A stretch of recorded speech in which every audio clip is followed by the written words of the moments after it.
안녕하십니까, 최성교입니다. 저번 시간까지 우리는 인정 욕구가 만들어지는 과정까지 얘기를 했었는데요. 오늘은 이 인정 욕구가 만들어진 과정에서 일어나는 여러 가지 문제점들이 어떤 식으로 나타날 수 있는지에 대해서 조금 살펴보는 시간이 필요할 것 같아요. 인정 욕구가 굉장히 중요한 부분이에요. 그래서 이 인정 욕구가 만들어지면서 생기는 여러 가지 에너지 교환 비율이 문제가 생길 수가 있는데, 그 에너지 교환 비율 때문에 우리가 요즘에 많이들 알고 있는 공황장애라든지 불안, 그 다음에 또 무기력, 알다시피 무기력이라고 한다면 번아웃 신드롬이라고 얘기하죠. 거기에서 좀 더 나가면 당연히 우울증도 생기는 겁니다. 그래서 이런 모든 현대인의 질병, 정신적인 질병을 일으키는 가장 중요한 부분을 차지하는 것이 이 인정 욕구의 문제라고 생각을 하는 겁니다. 특히나 그 중에서도 간접 인정 욕구가 죄송합니다. 직접 인정 욕구가 가장 중요한 역할을 하는 것이죠. 이 부분에 대해서 조금 생각을 해보도록 하겠습니다. 예전에 프로이트와 산드로 페렌치, 그 다음에 프란츠 알렉산더, 이런 사람들이 어떤 인간의 적응 방식에 대해서 설명을 한 게 있어요. 그게 이제 자기 자신보다는 타인을 변형시켜서 적응한다라고 해서 타자 변형적 적응해서 알로플라스틱 어댑테이션이라고 얘기를 하고요. 그 다음에 자기를 변형시켜서 적응을 한다라고 해서 오토플라스틱 어댑테이션이라는 말을 예전에 프로이트가 미리 썼었어요. 근데 그게 왜 생겼는지에 대해서까지 나오지는 않았거든요. 제가 이제 이런 욕구들의 발전 과정을 이렇게 짚어 나가다 보니까 거기서 인정 욕구가 생기는 과정 중에서 만들어지는 부분이더라는 것을 제가 발견을 한 것 같습니다. 예를 들면 이런 거죠. 기본적인 욕구와 확인 욕구는 그냥 자기 자신의 변형 없이, 다시 말해서 타자 변형적인 태도를 가지고 있어도 저절로 채워지는 부분이에요. 어린아이가 배가 고파요. 울죠.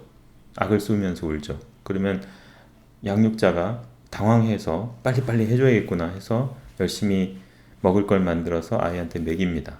그러면 만족스럽고 그것이 욕구가 충족이 되는 과정일 거예요. 다시 말해서 아이 입장에서는 아무런 능력이 없으니까 양육자가 모든 필요한 부분을 다 채워줘야 하는 부분에서 아이는 어쩔 수 없이 타자 변형적인 적응을 할 수밖에 없는 거예요. 그것을 선택이 아니라 당연한 얘기인 거고, 양육의 그 아이의 무능력으로 인해서 아이의 능력을 성장과 함께 능력이 계속 생길 때까지 그걸 기다려주는 거죠. 어떻게 보면 기다려주면서 양육자가 아이의 필요한 부분을 대신 채워주는 역할을 함으로써 아이 입장에서는 타자 변형적인 행동과 태도를 가질 수밖에 없는 거예요. 그걸 이제 프로이트나 산드로 페린치 이런 사람들은 이제 어댑테이션이라는 말을 쓴 거고, 저는 그거를 이런 양육 과정에서 생기는 부분이라고 생각을 해서 그걸 적응이라기보다는 태도라고 얘기를 하고 싶어요. 그거는 그냥 자연스러운 태도인 거예요. 딴 게 아니라. 적응을 한 게 아니에요. 그냥 타자 변형적인 적응보다는 저는 타자 변형적인 태도라고 말씀을 드리고 싶어요. 그거는 그냥 제가 아까 얘기했던 대로, 그러니까 아이의 무능력 때문인 거죠. 무능력 때문에 성숙한 양육자가 아이의 무능력을 대신해서 채워주는 과정에서 아이는 어떤 전지전능한 느낌을 가지게 되고, 그것을 타자 변형적인 태도로서 가지게 되는 자연스러운 현상이라고 저는 생각을 합니다. 그러다가 이제 확인 욕구까지는 이런 타자 변형적인 태도를 가지고 있어도 큰 문제가 없는데요. 인정 욕구가 만들어지기 시작하면서 결국 인정 욕구라는 것은 양육자에 의해서 양육자가 칭찬을 해주거나 인정을 해주지 않으면 이 인정 욕구가 채워지지가 않아요. 그렇다는 얘기는 드디어 아이 입장에서는 아이 뜻대로 양육자가 자기 입안에 혀처럼 굴면서 내가 이게 필요하면 양육자가 얼른 이 갖다 주고, 저게 필요하면 저렇게 해주고 하던 상황에서 아이의 성숙에 맞춰서 아이가 어느 정도 성숙을 하게 되면 스스로 할 수 있는 부분도 있고, 또 대화를 통해서 서로의 욕구가 충돌을 하면 대화가 되니까 협상을 하고 타협을 하는 접점들이 생기겠죠. 그러면서 주도권을 양육자가 쥐고 있기 때문에 양육자의 말을 따라야 하는 일이 생기는 거예요. 그래서 양육자의 욕구에 따라 아이가 자기 자신의 욕구를 참고 견뎌주는 과정에서 양육자가 칭찬을 하는 것이고 양육자가 인정을 해주는 부분이라는 거죠. 그 과정이 인정을 받고자, 칭찬을 받고자 노력하는 아이의 마음인데, 이 마음을 가지려면 상대방이, 그러니까 양육자의 마음이 어떤지, 뭘 원하는지, 뭘 요구하는지, 자기한테 뭘 요구하는지를 주의 깊게 바라봐야 하고 상대방의 마음을 읽어야 합니다. 그리고 거기에서 또 더 나아가서 양육자에게 스스로 배려하는 마음을 가지지 않으면 양육자에게 칭찬과 인정을 받을 수가 없어요. 그 과정에서 아이는 타자 변형적인 태도에서 자기 변형적인 태도가 바뀌는 현상을 경험을 하게 돼요.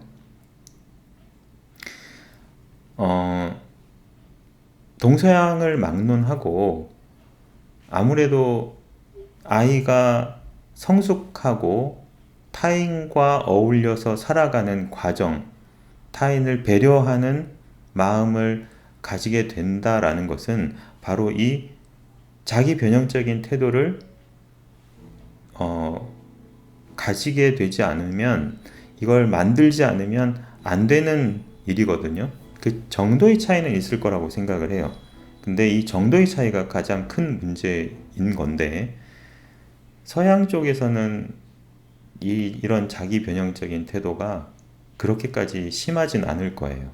하지만 우리나라에선 이게 엄청나게 많은 자기 변형적인 태도를 불러일으키는 양육을 하게 되죠. 왜냐하면 인간관계가 중요하기 때문에, 특히 부모 자식 간의 관계가 굉장히 중요하기 때문에 부모가 주도권을 쥐고 아이와의 문제가 서로 얽혔을 때는 부모의 욕구가 선행하기 마련이에요. 그러다 보니 좀 더 많은 자기 변형적인 태도를 우리나라에서는 가질 수밖에 없다라고 생각을 합니다. 네, 요 부분이 어떤 식으로 문제를 일으키는지 그런 부분에 대해서는 또 다음 시간에 설명을 해드리도록 하죠. 네, 감사합니다.